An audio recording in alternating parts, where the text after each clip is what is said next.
Hello guys, welcome to my channel. இன்றைக்கி editing வேலை ரொம்ப அதிகமாக இருந்ததுனால டைம் போனதே தெரியல. ஆஃப்டர்நூன்லேருந்து ஈவினிங் வரைக்கும் நம்ம டைம் போனதே தெரியாமல் எடிட் பண்ணிட்டு இருந்தது. பார்த்தா திடீர்னு டைம் 5 மணி ஆகிடுச்சு. என்ன ஈவினிங்கில் வீட்டில் ஸ்நாக்கு இல்லை டீ ஏதோ செய்வாங்களேன்னு பார்த்தா இன்னமும் எதுவும் கொடுக்கல, கூப்பிடவும் இல்லை அப்படின்னு சொல்லிட்டு கீழே போனேன். அம்மாவுக்கு தலைவலின்னு சொல்லிட்டு தூங்கிட்டு இருக்காங்க. தங்கச்சியும் பார்த்தீங்கன்னா பாப்பாவை தூங்க வச்சுட்டு படுத்துடுச்சு. சரி, டிஸ்டர்ப் பண்ண வேணாம்னு சொல்லிட்டு நானே கிச்சனுக்கு போய் என்ன பண்ணலாம் அப்படின்னு சொல்லிட்டு யோசிக்கும் போது சரி ப்ரெட்டு ஒன்று பாக்கெட் இருந்ததை பார்த்தேன். அம்மா வந்து அடிக்கடிக்கு வந்து ப்ரெட் டோஸ்ட்டு செய்வாங்க. அந்த மாதிரி செய்யலாம்னு பார்த்தா அதுவும் வேலைக்கு ஆகாது. அப்புறம் ப்ரெட் ஆம்லேட் செய்வேன், அதுக்கு இப்போ டைம் இல்லை. சரி, சும்மா சிம்பிளாக ஆயிலில் போட்டு ஒரு ரோஸ்ட் மாதிரி ஒன்று ஃப்ரை பண்ணிவிடுவோம் அப்படின்னு சொல்லிட்டு வழக்கம் போல் நம்ம ஈஸியான வேலை தான் இது. 4 துண்டு எடுத்து போட்டோமா, 2 பக்கமும் எண்ணெயை தடவிட்டு அப்படியே தோசை தவலை போட்டு எடுத்தோம்னா நமக்கு வந்து ப்ரெட் வந்து ரோஸ்ட் ஆகிடும். இப்படி அசந்த நேரத்தில் பார்த்திங்கன்னா ப்ரெட்டு வந்து கருகிடுச்சு. ஆனால் இந்த ரோஸ்ட்டில் ஒரு ஸ்பெஷல் என்னென்னா ப்ரெட்டு கருகி போனாலும் டேஸ்ட்டாக இருக்கும். அதனால் அதை நான் எடுத்துக்கிட்டேன். சரி, தங்கச்சி அதுக்கப்புறமா எழுந்ததை பார்த்துட்டு சரி ப்ரெட் வேணுமான்னு கேட்டதுக்கு ஓகே நான் சாப்பிட்றேன்னு சொன்னதுனால சரி தங்கச்சிக்கு ஒரு 4 பீஸை போட்டு ஃப்ரை பண்ணிட்டேன். சரி, கருகின பீஸ் நல்லா தான் இருக்குமா இல்லையான்னு சொல்லிட்டு நானும் சாப்பிட்டு பார்க்கலான்னு சொல்லிட்டு சாப்பிட்டேன். பரவாயில்ல, நல்லா தான் இருக்குது. ஏன்னா நான் சொன்னல முன்னாடி ப்ரெட்டு வந்து கருகி இருந்தாலும் நல்லா தான் இருக்கும் அப்படின்னு சொல்லிட்டு. அதனால் சாப்பிட்டு சரி தங்கச்சியும் கொண்டு போய்ட்டு ரூம்லேயே கொடுத்துட்டேன். பக்கத்தில் குழந்தை இருந்ததுனால நான் அங்கேயே சாப்பிட்டுக்கிறேன் அப்படின்னு சொன்னதுனால சரி அங்கேயே ரூமில் கொண்டு போய் கொடுத்துட்டேன். அவன் வந்து பார்த்திங்கன்னா பிரியா வந்து அப்படி நகர்ந்தா போதும், ஐயோ அவனுக்கு எப்படி தான் தெரியுதுன்னு தெரியல, உடனே எந்திரிச்சிட்றான். சரின்னு சொல்லிட்டு பிரியாவுக்கு ப்ரெட்டு கொடுத்துட்டு சரி பால் நான் வந்து காஃபியோ டீயோ குடிக்கலாம் அப்படின்னு சொல்லிட்டு கேட்கும்போது எனக்கும் ஒரு கிளாஸ் பால் கொடுத்துன்னு சொன்னாலும் சரி நான் வந்து பால் காய வச்சுட்டு அந்த காயிற நேரத்தில் என்ன பண்ணுறது எது பண்ணுறதுன்னு தெரியாமல் சும்மா நிற்கிறதுக்கு பதிலாக அப்புறம் தான் யோசனை வந்தது. அம்மா எப்போவுமே ஈவினிங்கில் வந்து டெரஸில் போயிட்டு செடிக்கு தண்ணி ஊற்றுவாங்க, இன்றைக்கி ஊற்றவே இல்லையே படுத்துட்டு இருக்காங்களே அப்படின்னு சொல்லிட்டு சரி மேலே போய் பார்த்தேன். காலையில் ஊற்றிருக்காங்க கொஞ்சமாக, ஆனால் வெயில் தாக்கத்தினால பார்த்திங்கன்னா ஒரு சில செடியிலலாம் ரொம்பவே காஞ்சி போயிடுது.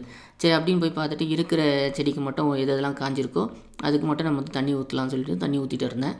இந்த வேலையும் ஒரு உருப்படியான வேலை செஞ்சு முடிச்சாச்சு. எல்லாத்தையும் ஓசெல்லாம் எடுத்து வச்சுட்டு கீழே போய் பால் காஞ்சிச்சான்னு போய் பார்க்குறேன். பால் இன்னும் காயவே இல்லை. சரி அப்படியே விட்டுட்டு பக்கத்தில் பார்த்தோம்னா பாத்திரம்லாம் கழுவி வச்சுட்ருக்காங்க, அது எடுக்க வைக்கவே இல்லை. சரி ஏதோ நம்ம என்றைக்கோ ஒரு நாள் தான் இந்த பக்கம்லாம் வரோம் போகிறோம், சரி ஒரு ஹெல்ப் மாதிரி பண்ணுவோன்னு சொல்லிட்டு இருக்கிற பாத்திரத்தெல்லாம் வந்து எடுத்து ஸ்டாண்டில் வந்து அடுக்கி வச்சுட்டேன். இதனால் சரி கொஞ்சம் டைம் சேவிங் ஆகுதுன்னு வச்சுக்கோங்களேன். பால் காய நேரத்தில் இவ்வளோ வேலையை முடிச்சிச்சு. பாலும் காஞ்சதுனால பிரியாவுக்கு ஒரு கிளாஸ் பாலை கொடுத்துட்டு நான் வந்து நல்லா ஸ்ட்ராங்காக ஒரு காஃபி போட்டு குடிச்சிட்டேன். நான் சொன்னேன் பார்த்திங்களா, மதியத்துலேருந்து எடிட் பண்ணதில் வந்து தலைவலி பயங்கரமாக இருந்துச்சு. சரி ஸ்ட்ராங்காக ஒரு காஃபி குடித்தா தான் சரியாகும்னு சொல்லிட்டு காஃபி குடிச்சிட்டு வேலை பார்க்க ஆரம்பிச்சிட்டேன். அடுத்த 1/2 மணி நேரத்தில் வந்து அம்மா எழுந்திரிச்சிட்டாங்க, பிரியா ஆக்டிவ் ஆகிடுச்சு, குழந்தையும் ஆக்டிவ் ஆகிட்டான். என்ன பண்ணுறதுன்னு தெரியாமல் அவங்களும் சுற்றிட்டு இருந்தாங்க கீழே. சரி எனக்கு எதாவது ஸ்நாக் மாதிரி செஞ்சு தெரியான்னு கேட்டாங்க. அப்போ தான் நான் ஆல்ரெடி வந்து மலரம்மா சமையலில் வந்து ஒரு ஸ்நாக் செஞ்சுருந்தேன்.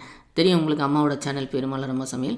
அதில் வந்து பார்த்திங்கன்னா சோயா மஞ்சூரியன் சொல்லிட்டு ஒன்று சும்மா ட்ரை பண்ணேன், நல்லா வந்துச்சு. சரி அதே செஞ்சு கொடுப்போன்னு சொல்லிட்டு சோயாவை வந்து ஒரு பக்கம் ஊற வச்சுட்டு இன்னொரு பக்கம் பாத்திரத்தில் அரிசி மாவு, மைதா மாவு, அதுக்கப்புறமா மிளகாத்தூள், உப்பு, கொஞ்சமாக கரம் மசாலா, இஞ்சி பூண்டு பேஸ்ட்டு இதெல்லாம் சேர்த்து போட்டு ஒரு மசாலாவை கிண்டிட்டு அப்புறம் நான் ஊற வச்சு எடுத்த சோயாவையும் போட்டு கலந்து வச்சுட்டேன்.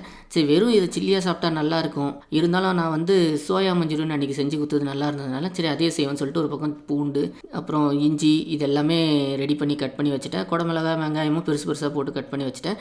கூடவே பார்த்திங்கன்னா கொஞ்சம் மைதா எடுத்துகிட்டு நான் வந்து பேஸ்ட் மாதிரி ஒன்று கலந்து வச்சுக்கலாம் சோயா மஞ்சூரியனில் போடுறதுக்குன்னு சொல்லிட்டு எல்லாம் ரெடி பண்ணி வச்சுட்டு அதுக்கு முன்னாடி பார்த்திங்கன்னா கலந்து வச்சுருக்க சோயாவும் நல்லா வந்து ஊறிடுச்சு.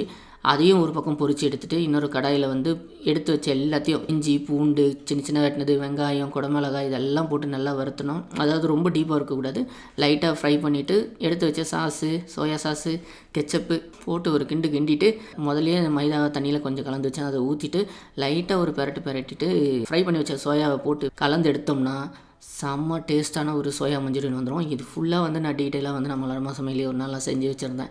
அதே மாதிரி வேணும் அப்படின்னு அவங்க கேட்டதுனால சரி அதே டக்குன்னு செஞ்சு கொடுத்தலாம்னு செஞ்சுட்டேன். இன்றைக்கி ஒரு கடமை முடிஞ்சுது, பெரிய கடமைனே சொல்லலாம். என் வேலையும் முடிஞ்சுது, அம்மாவுக்கு ஹெல்ப் பண்ணிட்டேன், எல்லா வேலையும் அவங்களுக்கு முடிஞ்சது. இப்போ அவங்க தலைவலின்னு சொல்லி எந்திரிச்சு இவ்வளோ லேட்டானதெல்லாம் அவங்களுக்கு ஒரு ஸ்நாக்கும் புத்துணர்ச்சியாக கொடுத்தாச்சு.